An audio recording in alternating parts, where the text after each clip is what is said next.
નમસ્કાર બહેનો, આજે આપણે પ્રકરણ 3 નો બીજો ભાગની ચર્ચા કરવાના છીએ. અનુસૂચિત જાતિ, જનજાતિ અને અન્ય પછાત વર્ગો ની ચર્ચા આપણે પાઠ નંબર 3 માં કરવાના છે. ભાગ નંબર 1 માં આપણે પછાત વર્ગોમાં 3 સમૂહનો સમાવેશ કરવામાં આવેલો છે, જેમાં પ્રથમ અનુસૂચિત જાતિની આપણે ચર્ચા કરી છે. અનુસૂચિત જાતિ કોને કહેવામાં આવે એની વ્યાખ્યા જોઈ. બેનો 2 માર્કના પ્રશ્નમાં પૂછાય છે. અનુસૂચિત જનજાતિનું વર્ગીકરણની ચર્ચા કરી. અનુસૂચિત જાતિનું પ્રમાણ ભારતમાં અને ગુજરાતમાં કેટલા ટકા છે એની ચર્ચા કરી. અનુસૂચિત જાતિનું પ્રમાણ માં સ્ત્રી અને પુરુષનું પ્રમાણ ભારતમાં અને ગુજરાતમાં કેટલા ટકા છે એની ચર્ચા કરી. ત્યાર પછી અન્ય પછાત વર્ગોમાં અથવા પછાત વર્ગોમાં બીજો સમૂહની ચર્ચા કરવાના છીએ. ભારતમાં અનુસૂચિત જનજાતિઓ. અનુસૂચિત જનજાતિ કોને કહેવામાં આવે એની વ્યાખ્યાની ચર્ચા આપણે પાઠ નંબર 1 માં કરેલી છે. એની સાથે પાઠ નંબર 1 માં જ ભારત અને ગુજરાતમાં અનુસૂચિત જનજાતિનું પ્રમાણ કેટલા ટકા છે, કયા રાજ્યોમાં સૌથી વધારે અનુસૂચિત જનજાતિનું પ્રમાણ છે એની ચર્ચા આપણે પાઠ નંબર 1 માં કરેલી છે. ગુજરાતમાં કયા જિલ્લામાં સૌથી વધારે પ્રમાણ છે અને કયા જિલ્લામાં સૌથી ઓછું પ્રમાણ છે એની ચર્ચા કરી. વિશ્વમાં સૌથી વધારે આદિવાસીની વસ્તી અથવા અનુસૂચિત જનજાતિની વસ્તી ધરાવતો દેશ આફ્રિકા છે. બીજું સ્થાન ભારત ધરાવે છે. જેમાં ભારતમાં કયા રાજ્યોમાં જોવા મળે છે સૌથી વધારે વસ્તી, ગુજરાતમાં કયા જિલ્લામાં જોવા મળે છે એની ચર્ચા આપણે કરેલી છે. એટલે ખાસ ધ્યાનમાં રાખજો બહેનો, એક માર્કના પ્રશ્નમાં આવા પ્રશ્નો પૂછાઈ શકે. ફરીથી યાદ દેવડાવું બહેનો, ચેપ્ટર ચાલુ કરવામાં આવે પહેલા વિડિયો લેક્ચર જુઓ એ પહેલા તમારે 2 વખત પાઠ વાંચી જવાનો છે અને પાઠ્યપુસ્તક ભેગું રાખવાનું છે. ઓકે, પાઠ્યપુસ્તક બહારના પ્રશ્નો પૂછાતા નથી. પાઠ્યપુસ્તકમાં આપવામાં આવેલી વિગતો જ પૂછવામાં આવે છે અને જ્યાં ભાર દેવામાં આવે, હું જ્યાં ભાર દઈશ અથવા બોર્ડમાં પૂછાઈ ગયેલા પ્રશ્નો છે એની ચર્ચા કરીશ ત્યાં આગળ તમે અંડરલાઈન કરજો. તમારી પાસે પાઠ્યપુસ્તક હશે અથવા તમને પીડીએફ મોકલાવવામાં આવેલી હશે, એ પીડીએફ જોઈ જવાની છે. ભાગ નંબર 1 માં જ આપણે અનુસૂચિત જનજાતિના લક્ષણો કોણે આપેલા છે, 1 માર્કના પ્રશ્નમાં પ્રશ્ન પૂછવામાં આવે. મજમુદાર અને મદન નામના સમાજશાસ્ત્રીએ અનુસૂચિત જનજાતિના લક્ષણો આપેલા છે. જેમાં આપણે ભાગ નંબર 1 માં 2 લક્ષણોની ચર્ચા કરી, નિશ્ચિત પ્રદેશ અને નિશ્ચિત નામ. આદિવાસીઓ અથવા અનુસૂચિત જનજાતિઓ મોટાભાગે નિશ્ચિત પ્રદેશમાં વસવાટ કરે છે. કેટલાક આદિવાસીઓ પ્રાદેશિકતાને વળગી રહેતા જોવા મળે છે, જ્યારે કેટલાક આદિવાસીઓ વિકસિત સમાજના લોકો સાથે વસવાટ કરતા જોવા મળે છે. એની ચર્ચા આપણે કરેલી છે. બીજું લક્ષણ છે નિશ્ચિત નામ. દરેક આદિવાસીઓનું નિશ્ચિત નામ જોવા મળે છે. અહીં આગળ ગુજરાતના દ્રષ્ટાંત આપવામાં આવેલા છે. ગુજરાતમાં આમ તો 27 જેટલી જ્ઞાતિઓ છે, પણ 4-5 જ્ઞાતિઓના નામ અહીં આગળ આપવામાં આવેલા છે. ગુજરાતમાં ભીલ, ગામિત, રાઠવા, કોટવાડિયા, પટેલ, ઢોળિયા, આ બધા કોળી પટેલ, આ બધા મોટાભાગે નિશ્ચિત નામ ધરાવતા જોવા મળે છે. ત્યાર પછી ત્રીજું લક્ષણ અહીંયાથી આપણે બાકી છે. ત્રીજું લક્ષણ નિશ્ચિત બોલી. દરેક આદિવાસીઓ ચોક્કસ બોલી ધરાવતા હોય છે. આમ તો ભારતમાં લગભગ 5000 કરતા પણ વધારે બોલી બોલાતી હોય છે, પણ આપણે જાણીએ છીએ 22 ભાષાને જ માન્યતા આપવામાં આવેલી છે. એની ચર્ચા આપણે પહેલા ચેપ્ટરમાં કરેલી છે. 22 ભાષામાં જ પત્ર વ્યવહાર અથવા વ્યવહાર કરી શકાતો હોય છે. અહીંયા આગળ દરેક આદિવાસીઓની ચોક્કસ બોલી જોવા મળે છે. ભારતમાં 450 કરતા પણ વધારે અનુસૂચિત જનજાતિની જ્ઞાતિઓ જોવા મળે છે. ગુજરાતમાં 27 જેટલી જ્ઞાતિઓ જોવા મળે છે. 27 જ્ઞાતિઓની બોલી અલગ અલગ પ્રકારની જોવા મળે છે. પોતપોતાની નિશ્ચિત બોલી કે ભાષા હોય છે. કેટલીક આદિમ જાતિઓ પ્રાદેશિક ભાષાને અપનાવે છે. કેટલીક અનુસૂચિત જનજાતિઓ એવી જોવા મળે છે કે જે પ્રદેશને ધ્યાનમાં રાખીને પ્રદેશમાં બોલાતી ભાષાનો ઉપયોગ કરતા હોય છે. દાખલા તરીકે ભીલ અને ભૂમિ, આ 2 જ્ઞાતિઓ એવી જોવા મળે છે જે પ્રાદેશિકતાને વળગી રહેતી જોવા મળે છે. કેટલીક આદિમ જાતિઓ પોતાની બોલી અને ભાષા પ્રત્યે મમત્વ ધરાવતી હોય છે. કેટલીક અનુસૂચિત જનજાતિઓ અથવા આદિવાસીઓ પોતાની ભાષા બોલી પ્રત્યે મમત્વ લાગણી અનુભવતી જોવા મળે છે. દાખલા તરીકે ગુજરાતના ભૂતપૂર્વ મુખ્યમંત્રી અમરસિંહ ચૌધરી. એ ચૌધરી જ્ઞાતિ અનુસૂચિત જનજાતિમાં આવે છે. કદાચ પોતાની જ્ઞાતિનો કોઈ પણ વ્યક્તિ એને ગાંધીનગર મળવા માટે જાય, પોતાની ભાષામાં જ પોતાની જ્ઞાતિની બોલીમાં જ બોલતા. આમ અહીંયા આગળ પોતાની બોલી પ્રત્યે મમત્વની લાગણી અનુભવતા જોવા મળે છે. પછી ચોથું લક્ષણ છે સગાઈ સંબંધોનું ગુફન. સગાઈ સંબંધોના ગુફનમાં દરેક અનુસૂચિત જનજાતિની વ્યક્તિ જીવન વ્યતીત કરે છે. સગાઈ સંબંધનો વૈજ્ઞાનિક અભ્યાસ દર્શાવે છે કે આદિમ જાતિઓના જીવનના મહત્વના પ્રસંગો જેવા કે જન્મ પ્રસંગ હોય, મૃત્યુ પ્રસંગ હોય, કોઈ ધાર્મિક વિધિઓ હોય, તે સમયે સગાઈ સંબંધોનું વિશિષ્ટ મહત્વ જોવા મળે છે.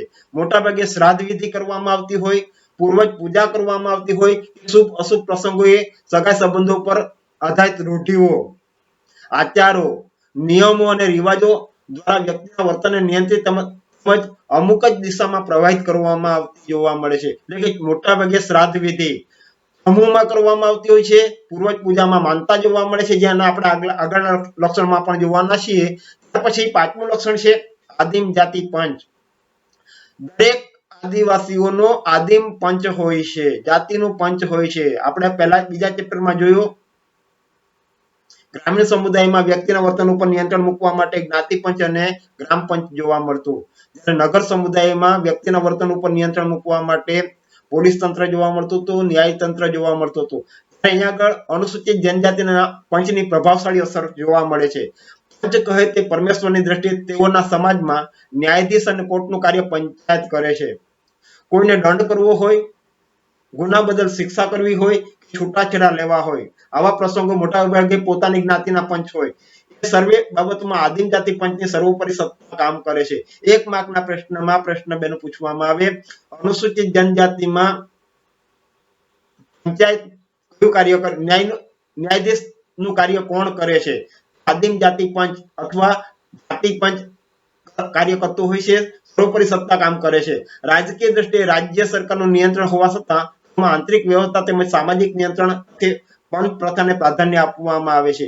આદિમ પંચનું મહત્વ વિશેષ જોવા મળે છે. અહીંયા આગળ દરેક જ્ઞાતિઓનું આદિમ પંચ અલગ અલગ જોવા મળે છે. 27 જ્ઞાતિઓનું પંચ અલગ અલગ જોવા મળે છે અને જે કાંઈ નિયમો નક્કી કરવામાં આવે છે એ પોતાની જ્ઞાતિને જ લાગુ પડતા હોય છે. પંચ એટલે પોતાની જ્ઞાતિના 5 પ્રતિષ્ઠિત વ્યક્તિની નિમણૂક કરવામાં આવે અને સત્તા આપવામાં આવે અને એના દ્વારા જે કાંઈ નિર્ણય આપવામાં આવે દરેક જ્ઞાતિના સભ્યોએ એ માન્ય રાખવા પડતા હોય છે. પછી છઠ્ઠું લક્ષણ છે યુવા ગૃહો. યુવા સંગઠનો કોઈ પણ આદિમ જાતિના કેન્દ્ર સ્થાને હોય છે. આવા સંગઠનો યુવા ગૃહો તરીકે પણ ઓળખાય છે. બધી જ આદિમ જાતિઓ આવા યુવા ગૃહો ધરાવતી નથી.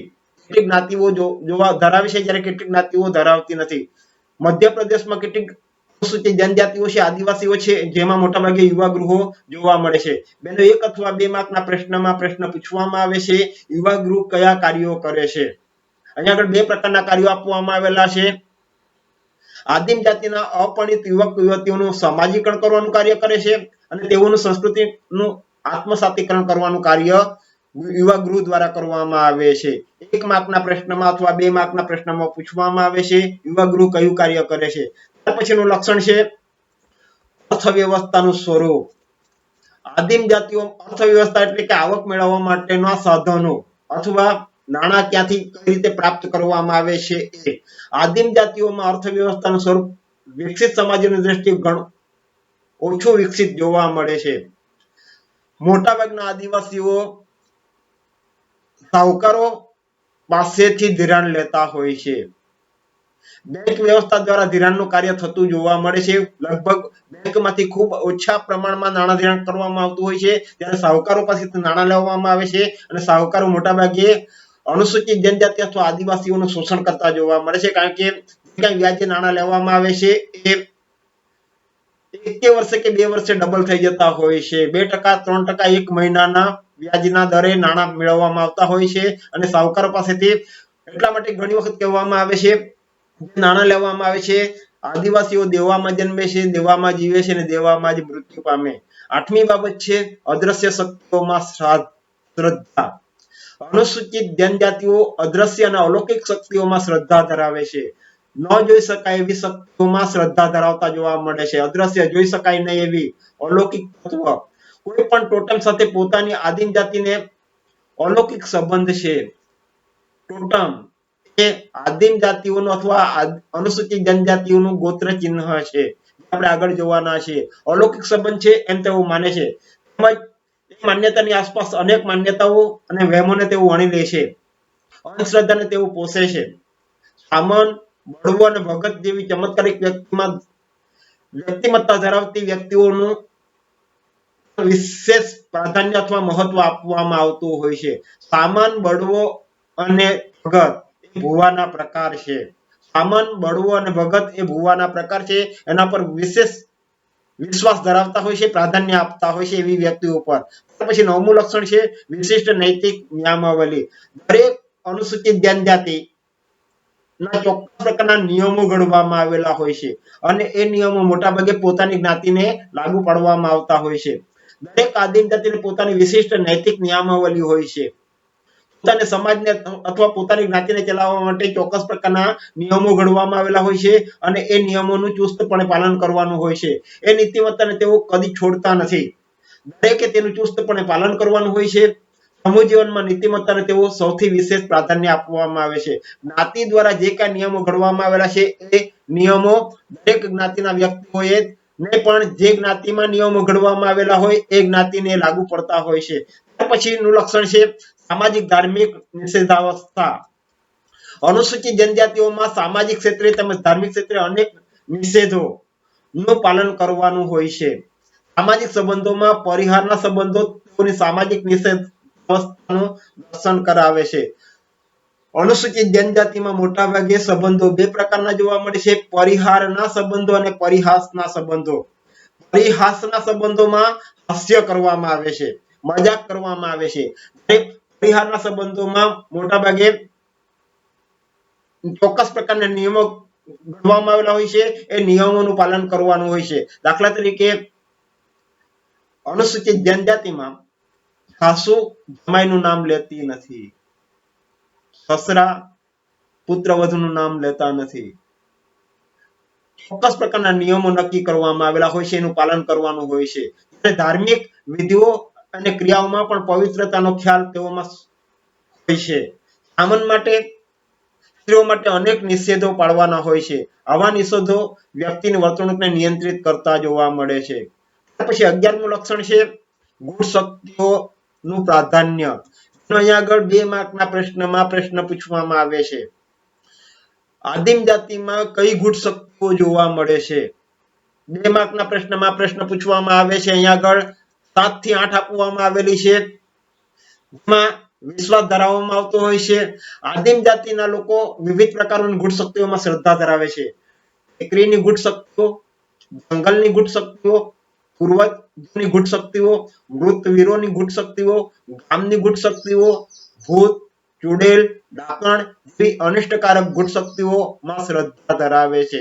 2 માર્કના પ્રશ્નમાં પેલું પૂછવામાં આવે અનુસૂચિત જનજાતિઓ કઈ ગૂઢ શક્તિઓમાં વિશ્વાસ ધરાવે છે અથવા શ્રદ્ધા ધરાવે છે?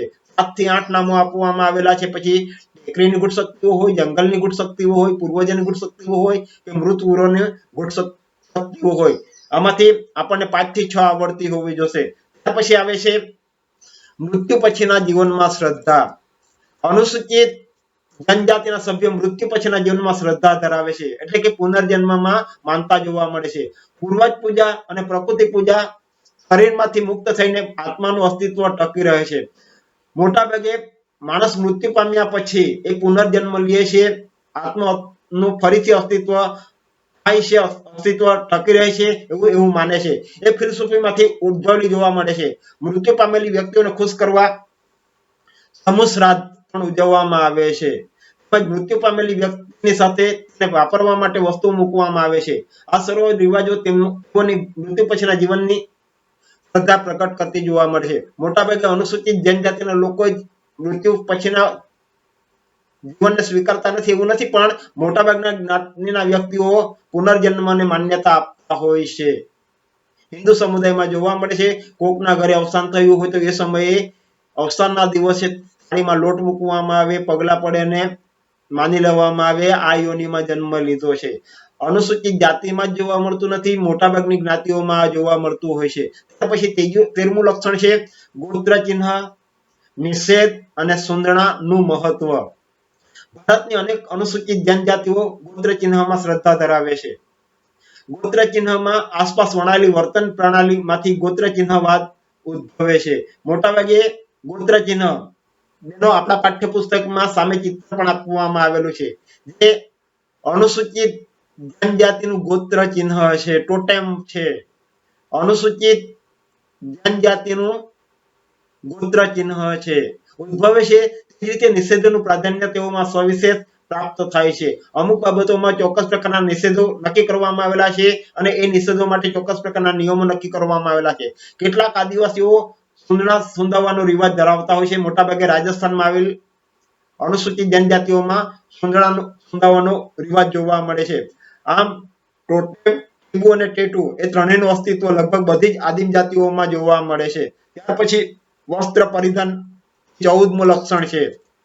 આદિવાસીઓ મોટાભાગે પ્રકૃતિમાંથી પ્રાપ્ત થતા સંસાધનોમાંથી બનાવેલા વસ્ત્રો પહેરે છે. જ્યાં અંતરિયાળ વિસ્તારમાં, જંગલ વિસ્તારમાં વસવાટ કરે છે એવા આદિવાસીઓમાં આ પરિસ્થિતિ વધારે જોવા મળે છે. વિકસિત સમાજના સંપર્કમાં આવતા આધુનિક વસ્ત્ર પરિધાન કરતા પણ થયા છે. અત્યારે વિકસિત સમાજના સંપર્કમાં કેટલીક અનુસૂચિત જનજાતિઓ આવેલી છે અને એ વિકસિત સમાજમાં સંપર્કને ધ્યાનમાં રાખીને આધુનિક વસ્ત્ર પરિધાન કરતા જોવા મળે છે. બીજી બાજુ આદિવાસીઓ જંગલના ઊંડાણવાળા વિસ્તારમાં વસવાટ કરે છે તો હજી પણ ઓછા વસ્ત્રો પહેરતા જોવા મળે છે. દાખલા તરીકે અહીંયા ઉદાહરણ આપવામાં આવેલું છે આંદામાન નિકોબારમાં વસતા જારવા આદિવાસીઓ મોટાભાગે અંતરિયાળ વિસ્તારમાં વસવાટ કરે છે, વિકસિત સમાજના સંપર્કમાં નથી અને એને ધ્યાનમાં રાખીને એના વસ્ત્રો મોટાભાગે ખૂબ ઓછા જોવા મળતા હોય છે. ત્યાર પછી 15મું લક્ષણ છે કેફી પીણાનો ઉપયોગ. કેટલાક આદિવાસીઓમાં સામાજિક ધાર્મિક પ્રસંગોએ પરંપરાગત ભાગરૂપે મહુડો એક વૃક્ષ છે, એમાંથી દારૂ બનાવવામાં આવે છે એના ફળમાંથી, ઝાડમાંથી નીકળે છે વગેરે કેફી પીણાનો ઉપયોગ થાય છે. જો કે હવે વિવિધ ધર્મ સંપ્રદાયો અને સુધારકોના સંપર્કના કારણે આવા નશાકારક પદાર્થોનું સેવનનું પ્રમાણ ઘણું ઓછું થયેલું જોવા મળે છે. અત્યારે મોટાભાગે આદિવાસીઓમાં પણ ધર્મ તરફ વળેલા જોવા મળે છે, જુદા જુદા ધર્મ અંગીકાર કરેલા જોવા મળે છે અને એની ધ્યાનમાં રાખીને જે વ્યસનની ચીજ વસ્તુઓ અત્યારે છોડતા જોવા મળે છે. પણ અનુસૂચિત જનજાતિઓ મોટાભાગે ધાર્મિક પ્રસંગોએ આનો યુઝ કરતા હોય છે, ઉપયોગ કરતા હોય છે. 16મું લક્ષણ છે શિક્ષણનું ઓછું પ્રમાણ. શહેરી સમાજની તુલનામાં અનુસૂચિત જનજાતિમાં શિક્ષણનું પ્રમાણ ઓછું જોવા મળે છે, કારણ કે અંતરિયાળ વિસ્તારમાં વસવાટ કરે છે અને એને ધ્યાનમાં રાખીને એવા વિસ્તારોમાં શાળા પણ જોવા મળતી નથી. કેટલાક વ્યક્તિઓ મોટાભાગે રોજગારી મેળવવા માટે એક પ્રદેશમાંથી બીજા પ્રદેશમાં જતા હોય છે, કે રોડના બાંધકામ માટે હોય કે પુલના બાંધકામ માટે હોય, મોટાભાગે જતા હોય છે પોતાના સંતાન સાથે અને એને ધ્યાનમાં રાખીને મોટાભાગે આ જ્ઞાતિઓમાં શિક્ષણનું પ્રમાણ ઓછું જોવા મળે છે. ખાસ કરીને જ્યાં શાળા કે કોલેજ ઉપલબ્ધ નથી એવા અંતરિયાળ વિસ્તારોમાં શિક્ષણનું પ્રમાણ ખૂબ જ ઓછું જોવા મળે છે. ત્યાર પછી 17મું લક્ષણ છે સમૂહ નૃત્ય, સમૂહ ગીતોનું અસ્તિત્વ. અનુસૂચિત જનજાતિઓમાં વિશિષ્ટ સમૂહ નૃત્યો હોય છે, જે આપણે બીજા ચેપ્ટરમાં પણ જોયું છે. પછી ડાંગનું નૃત્ય હોય, આસામનું બિહુ નૃત્ય હોય, પ્રદેશ પ્રદેશે તેમાં વિભિન્નતા દ્રષ્ટિગોચર થાય છે. સમૂહ નૃત્ય સમયે ખાસ પ્રકારના વાજિંત્રો 3 પ્રકારના છે, આપણે બીજા ચેપ્ટરમાં ચર્ચા કરી છે અને સંગીત વગાડવામાં આવે છે. સમૂહ ગીતોનું ત્યાં વિશેષ પ્રાધાન્ય હોય છે. આખ્યાનો, દંતકથાઓ, ભજનો વગેરે તેઓ સામૂહિક રીતે ગાતા હોય છે. મોટાભાગે વાજિંત્રો અને સંગીત સાથે આખ્યાનો, દંતકથાઓ કે ભજનો ગવાતા હોય છે. ત્યાર પછી 18મું લક્ષણ છે મેળાઓનું ઉત્સવોની મહત્તા. આ સમૂહ જીવનમાં મેળાઓ અને ઉત્સવો દ્વારા તેઓ ઉલ્લાસ, આનંદ અને ઉત્સાહની અભિવ્યક્ત કરે છે. જ્યાં જ્યાં મેળાઓ ઉજવતા હોય છે ત્યાં આગળ મોટાભાગે આ જ્ઞાતિના લોકો જતા જોવા મળે છે. ઋતુઓ સમય ઉજવાતા ઉત્સવો, તહેવાર અને મેળાઓ તેમને ઉત્સાહસભર બનાવે છે. આપણે જાણીએ છીએ તરણેતરનો મેળો સુરેન્દ્રનગરમાં ભરાય છે, ભરવાડ જ્ઞાતિઓ માટે ભરાય છે. ભરવાડ જ્ઞાતિ એ મોટાભાગે અનુસૂચિત જનજાતિની એક જ્ઞાતિ છે. આમ અહીંયા આગળ મોટાભાગે મેળાઓનું અને ઉત્સવનું મહત્વ વધારે જોવા મળે છે. ત્યાર પછી છેલ્લું લક્ષણ છે બેનો જૂથ એકતા અને જૂથ સભાનતા. અનુસૂચિત જનજાતિઓમાં જૂથ એકતા જોવા મળે છે. સમગ્ર સમૂહ એક પાત્રે બંધાયેલા હોય તેવી એકતાનું દર્શન થાય છે. એક જ જ્ઞાતિમાં આવતી હોય એમાં જૂથ એકતા જોવા મળતી હોય છે. એવી રીતે તેઓમાં જૂથ સભાનતા પણ જોવા મળે છે અને એ વિકસતી જોવા મળે છે. તો રાજકીય અધિકારો મેળવવાનો સજા પ્રયત્ન કરતા હોય છે. કેટલીક આદિમ જાતિઓમાં બળવો પણ સંભવ્યો છે, એટલે કે પોતાને સત્તા મેળવવા માટેના પ્રયત્નો કરવામાં આવેલા હોય છે. એટલે કે પોતાની સંગઠન શક્તિ અને સંઘબળ વિકસાવીને તેઓ સ્વાયત્તતા થવાનો પ્રયત્ન કરી રહ્યા છે. સામાજિક, ધાર્મિક અને રાજકીય આંદોલનો નું અસ્તિત્વ તેઓમાં જોવા મળે છે. જૂથ એકતા પોતાની જ્ઞાતિમાં સૌથી વધારે જોવા મળે છે. એ રીતે આદિવાસીઓમાં આવતા અથવા અનુસૂચિત જનજાતિઓમાં આવતા હોય એવા વ્યક્તિઓમાં જૂથ સભાનતા પણ વધારે જોવા મળે છે. આમ બહેનો, અનુસૂચિત જનજાતિના 19 જેટલા લક્ષણો આપવામાં આવેલા છે. મજમુદાર અને મદને આપેલા છે.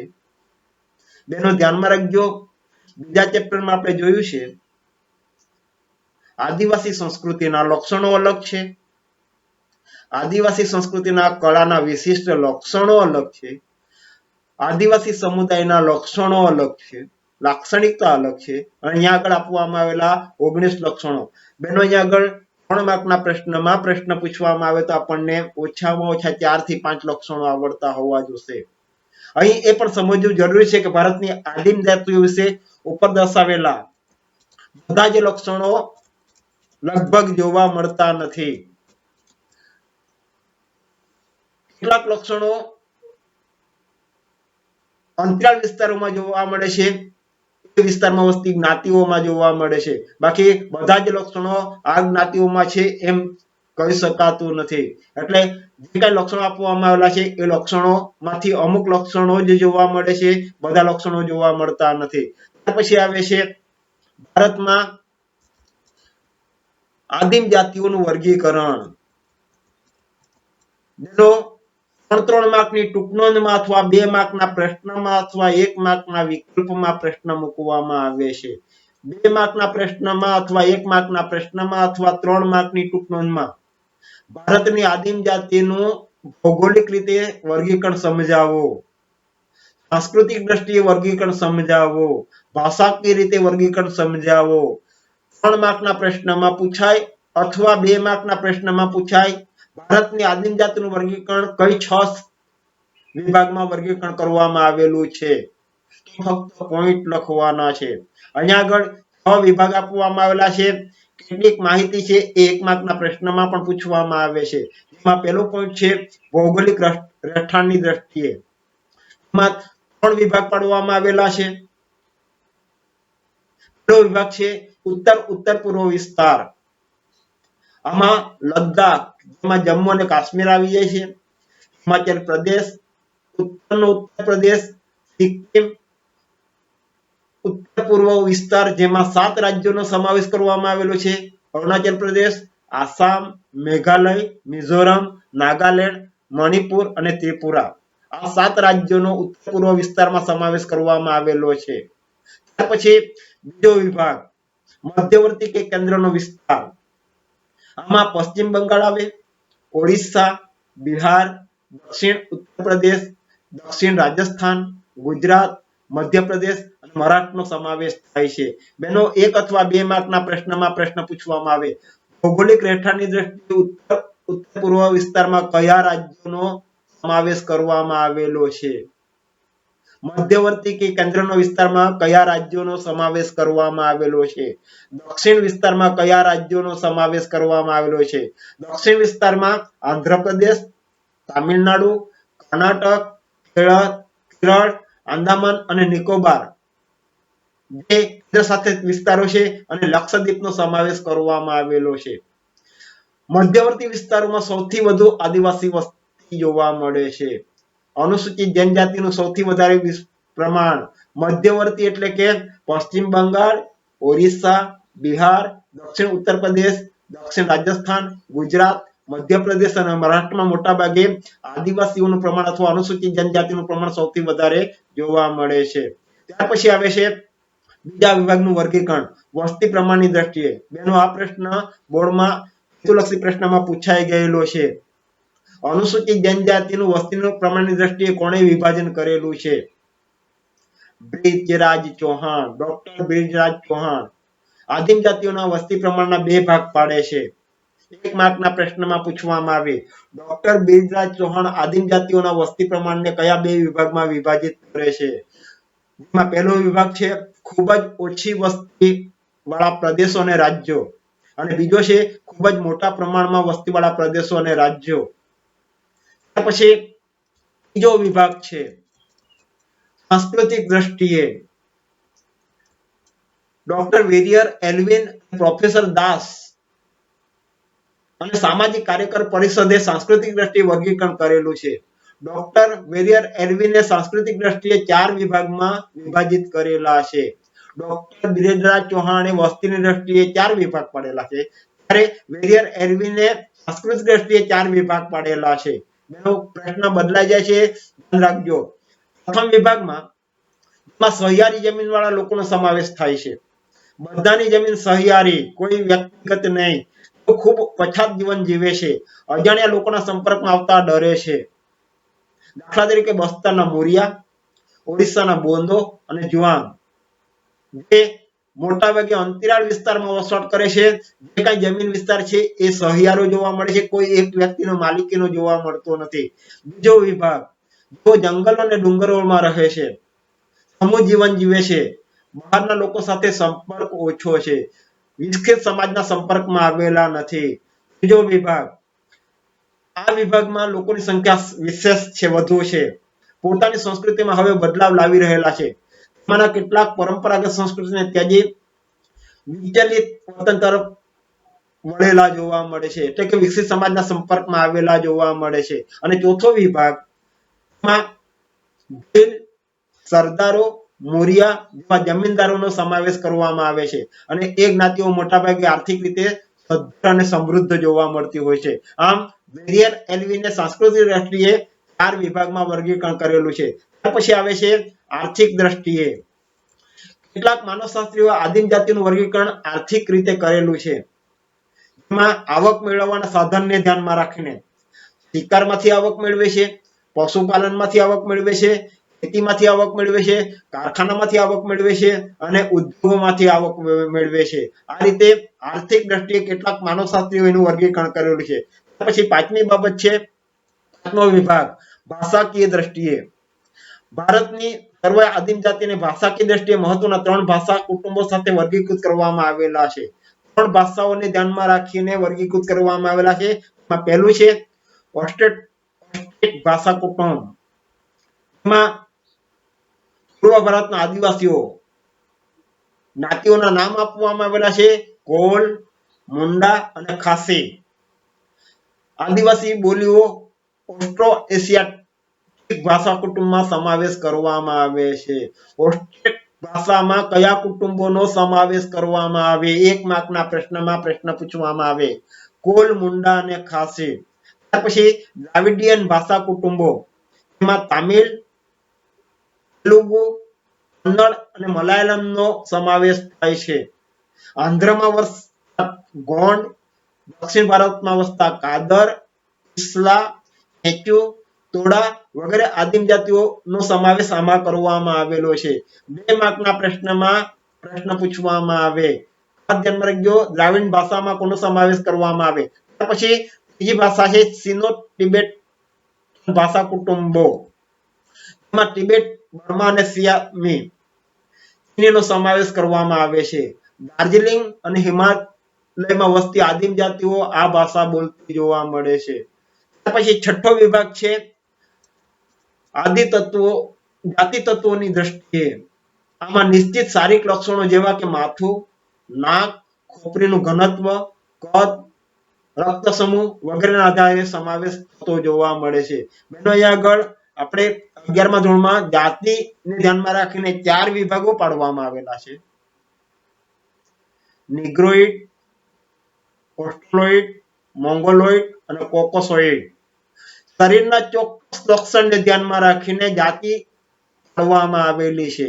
અને આ જાતિના ચોક્કસ પ્રકારના લક્ષણો મોટાભાગે કેટલાક આદિવાસીઓમાં જોવા મળે છે. ખાસ કરીને સૌરાષ્ટ્રમાં સિંધી આદિવાસીઓ, ગીર સોમનાથની આજુબાજુ, તાલાલાની આજુબાજુ જે વસવાટ કરે છે સિંધી આદિવાસીઓમાં મોટાભાગે માથું, નાક કે ખોપરીનો ભાગ અલગ પ્રકારનો જોવા મળે છે, વાળ અલગ પ્રકારના જોવા મળે છે. આમ અનેક વિદ્વાનોએ આ મુખ્ય 6 વિભાગોમાં વર્ગીકરણ કરેલું છે. શારીરિક લક્ષણને ધ્યાનમાં રાખીને, ત્વચાને ધ્યાનમાં રાખીને, આંખનો રંગને ધ્યાનમાં રાખીને, કે વાળની બનાવટને, કે રૂંવાટી કે હોઠને ધ્યાનમાં રાખીને આ જાતિ તત્વોને ધ્યાનમાં રાખીને વર્ગીકરણ કરવામાં આવેલું છે. આમ બેનો આદિમ જાતિઓનું 6 વિભાગોમાં વર્ગીકરણ કરવામાં આવેલું છે. 2 માર્કના પ્રશ્નમાં પ્રશ્ન પૂછવામાં આવે તો ફક્ત પોઈન્ટ લખવાના છે.